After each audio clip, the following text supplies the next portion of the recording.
Do you remember your first concert? Who doesn't? Mine was the Rascals, the Young Rascals, 1966, Plainview High School, right after their first big hit, Good Lovin' hit the charts. I'm going to read you a story today from the book Music We Heard Along the Way, Volume 1. And it's going to be from the chapter, My First Concert. If you like this story, which is by Chet-Jim Chesko from Hamilton, New Jersey, please like, share, comment, all the usual stuff. Here's Chet's story.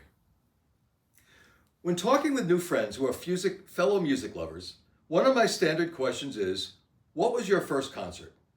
It almost never fails to spark a fun conversation. My rough estimate, very rough, is that 87% of people can recall with absolute certainty their initial concert experience. Although mine was half a century ago, I'll never forget it. The date, March 26, 1976.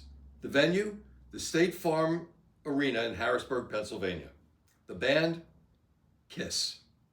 In the prior year, that iconic group of makeup-wearing shock rockers became the hottest band in the land, and a must-see act in the wake of their double live album, Alive, featuring what would be their forever signature song, a concert version of Rock and Roll All Night.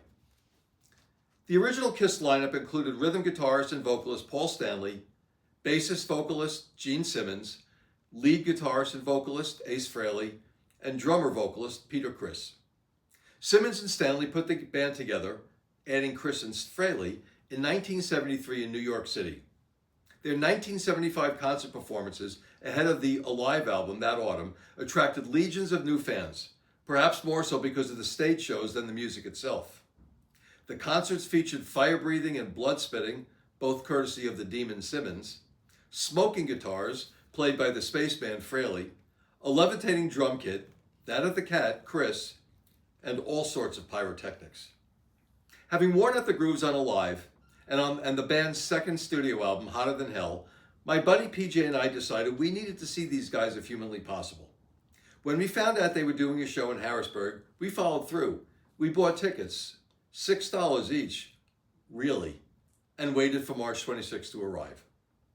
I was 18 and PJ was about to turn 17.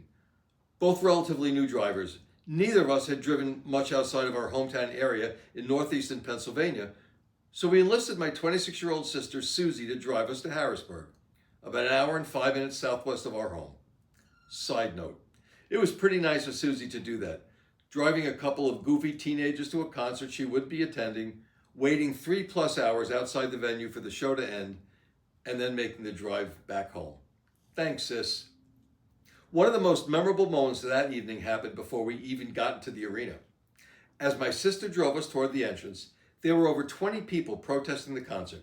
They were carrying signs saying things such as, "Kiss is the devil's music," "Kiss go away," and "Christians against Kiss," implying that Kiss had some sort of connection to Satan or the occult. Of course, that just made us young rock and roll loving teens want to see them even more. Once inside, we found our seats. Not bad for $6, and we sat through a decent opening act from Artful Dodger and then waited for Kiss to take the stage. Were they worth the wait? Hell yeah. Kiss opened the show with early live show favorites Deuce and Strutter before going into a brand new song, Shouted Out Loud, from their fourth studio album, Destroyer, which was released a mere 11 days earlier.